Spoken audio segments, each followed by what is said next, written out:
महायुतीमधील आणखी एक वाद आता चव्हाट्यावर येतोय। रवींद्र चव्हाण विरुद्ध रामदास कदम असा शाब्दिक वॉर रंगलेला आहे। मंत्री रवींद्र चव्हाण कुचकामी आणि चमकोगिरी करण्यात व्यस्त आहेत असा हल्लाबोल रामदास कदम यांनी ठाण्यातल्या मेळाव्यामधून केला आणि महायुतीतला हा आणखी एक वाद समोर आलाय।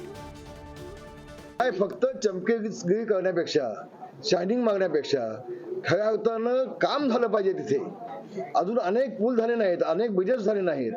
जे एका बाजूला रस्ता आहे त्याच्यामध्ये खड्डे आंबाई सगळे रस्ते आहेत, रस्ताच नाही आहे अशी अवस्था आहे। तर नुसती पाहणी नको कशासाठी? खरं तर त्यांचा राजीनामा आमच्या देवेंद्र फडणवीस साहेबांनी घ्यायला पाहिजे।